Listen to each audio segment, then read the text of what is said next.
Hey everybody, and welcome to a new art journaling video. I'm playing with my handmade washi tapes today to create the background, and I'm also going to use the Neocolor crayons. The journal I'm working in is a very cheap art journal from Action. It has not very good paper in it, but it's perfect for mixed media, especially when you do collage on the background. And I love the size of this journal. The paper weight is quite heavy, so nothing does bleed through the pages, which I also really like. If you are interested how I made this washi tape, I will link up the video in the end cards. That's a water activative tape, so I only have to add water to the back and the glue is going to be activated and get sticky, and then I can stick it to my page. I'm using the vintagey style washi tapes I've made. And I really like this technique to bring texture to the background, so you don't have to think very much about what to stamp or what to do on your background. Just adhere some bits and pieces and you have something that's ready to be used. I almost have none of these washi tapes left, just a few, and I definitely need to make some more, and I hopefully will be able to record a new washi tape video this weekend. So this is coming during the next weeks, I think. I bought some wider tape, not only the 4 centimeters. I bought also a 7 centimeter washi tape, which then is quite big, I think, but I just wanted to try that out. If you want to have a thinner washi tape, you can always cut your tape before you activate the glue, and then it's not as big anymore. I let this dry just a little bit. It does not need much time. And then I go on top with some clear gesso to prep my page, because I want to play on top with the Neocolors and some water. And this paper does not work good with watercolor. It also does not have a nice texture. There is always a double spread with texture paper, and the back side is always a smooth paper. And first, the paper does not work with watercolors very good, and second, the textured page is not very nice. So I always try to just cover that either with some collage or some gesso. I think this is the smooth paper today. Gesso gives me a great surface to work on, especially with watery materials. For my color inspiration, I grabbed this collage paper I painted recently on an old book page. I got some old books recently, and I usually try out how they work with watercolors, because sometimes the results are really surprising, and some old book paper works so great with watercolor. And this one almost had a resist against the watercolors. It had a resist. You could not get that color onto the paper. I had to smudge it in very intense. And I loved how this turned out, and I love the color palette, and that's what I'm going to use today. And here I'm using the Neocolors. I used kind of a greenish color. It might be the chromium green oxide, and that more yellowish color was the green gold Neocolor. I know that this color is no longer available, so it's quite an old one, but I love it, and I think it's a shame that they do not sell it anymore. I'm blending the Neocolors with water. My paint water on my desk was super dirty, but I didn't want to go downstairs and refill it. So I'm just using my spray bottle with clean water here, and I'm blending the Neocolors with my fingers. I love Neocolors for mixed media. They are so versatile, they are easy to use, and that's a product I would always recommend if you are starting out and want to create more messy or colorful and painted projects. Start with these. They are versatile. They can be used like watercolor or gouache. They can be used dry to make marks. They are not as messy as paints are. They can be stored easily. They can go on holidays with you. That's what I also love them for sketching in my sketchbook. Yeah, I just love those. I used the greens now, and I mixed them just intuitively. I created kind of a circular shape, and I also had some neons on that paper. And here I pulled out my neon watercolor palette. It's from Paul Rubens. Well, not the palette, but the paints are from Paul Rubens. I will link those in the video description together with all the other materials I am using today. You will also find a link to the blog post where you can have a look at the close-up images of that page. And of course, if you are enjoying the video, it would be really lovely to give it a thumbs up and leave me a comment. I really enjoy reading your comments, and I always love when I see that the videos are helpful for you. I try not to over mix everything because I don't want to create muddy colors. I think the green and the neon red would mix, yeah, kind of a brownish color. It's not as muddy as it could be with the red and green, but I try not to over mix it. And now I'm going in with more of a pinkish neon color. I really love the contrast I'm getting with this combo.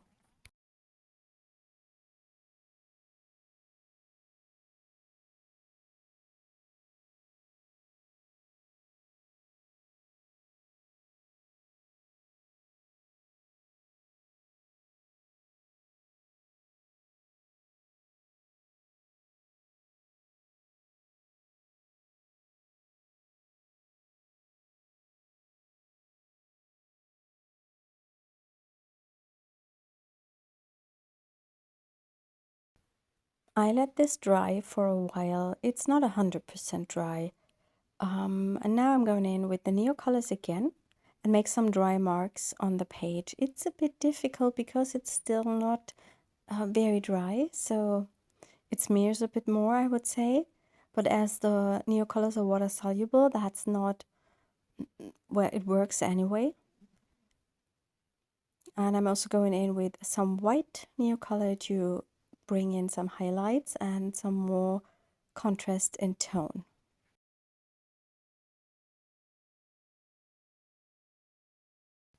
I wanted it to be a bit more white, so I pulled out one of my gouache sticks in white. I love the gouache sticks so much. They are for children, and you get them on Amazon. I will link them up in the video description. I use them so often in my sketchbook, and I also like to use them for highlights or some color accents in my art journal. Other than oil pastels, these gouache sticks dry permanently, not permanently, they dry really dry. The oil pastels have a similar coverage, but they will never dry. They will always stay sticky and wet and smeary, and these gouache sticks, they will dry completely, and that's what I really like about them. I let this background dry completely now, and I'm going back in with the Neocolors again, just to finish the color palette that I have on that inspiration paper that I've been using. And there was some orangey in there, and I'm adding it here with a Neocolor. If you are enjoying the right page in my journal, there is also a video tutorial for this one, and I will link it up in the info cards. If it's not popping up at the moment now, it will be in the info cards anyway. And if you scroll down in the description, there all the info cards will be listed.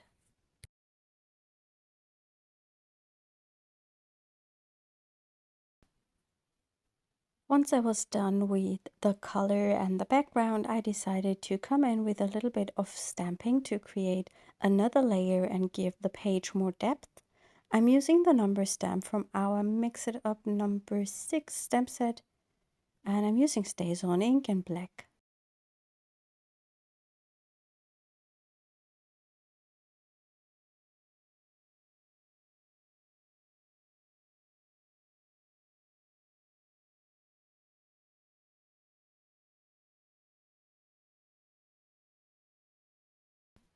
I'm also picking the text stamp from the Mix It Up 4 stamp set to add in some accents as well.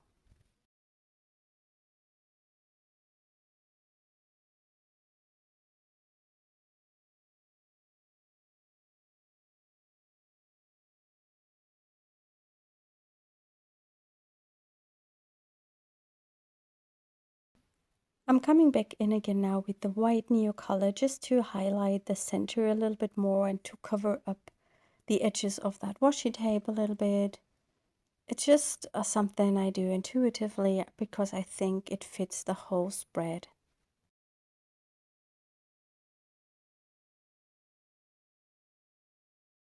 I'm wetting my finger just with water to blend the Neocolor.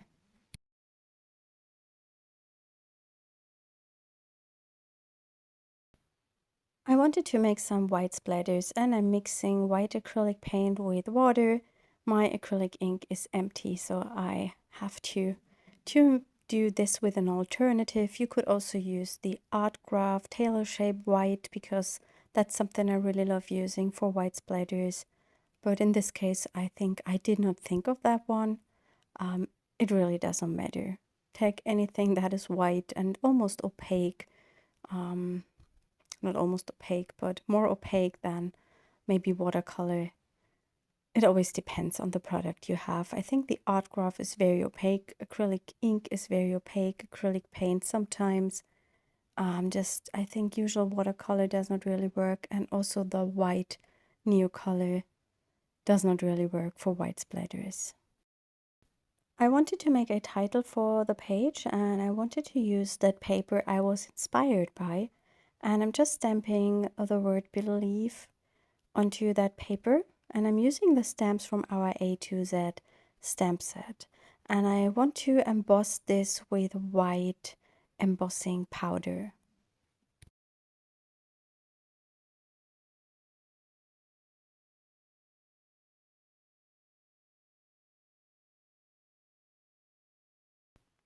I'm using Versamark ink to stamp the letters and white opaque embossing powder.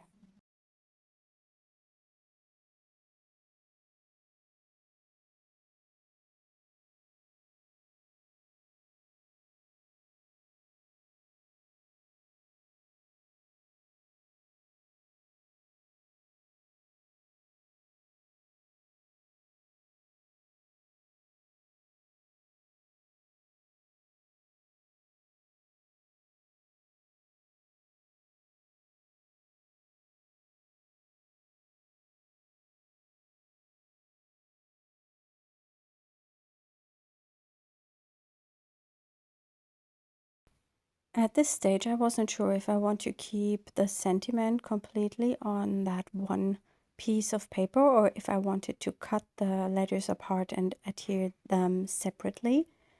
In the end, I'm going to cut the letters apart because I think that looks a bit better than keeping everything on one strip of paper.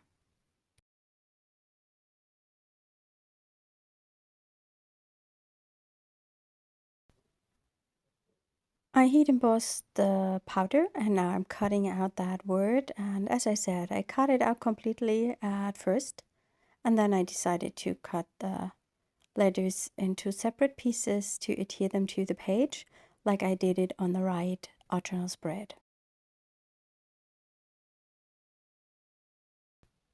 I had already selected 2 main images made with our Sketchy Leaves number 5 stencil, and there's also a video tutorial available and I will try to link that in the end cards as well.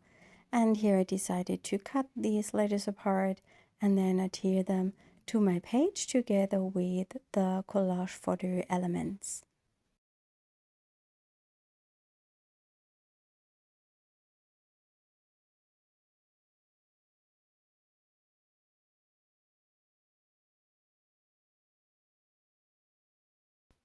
To balance everything out, I decided I need to stamp a little bit to the top right, and I'm stamping the word hope, which is goes well with the belief, I would say.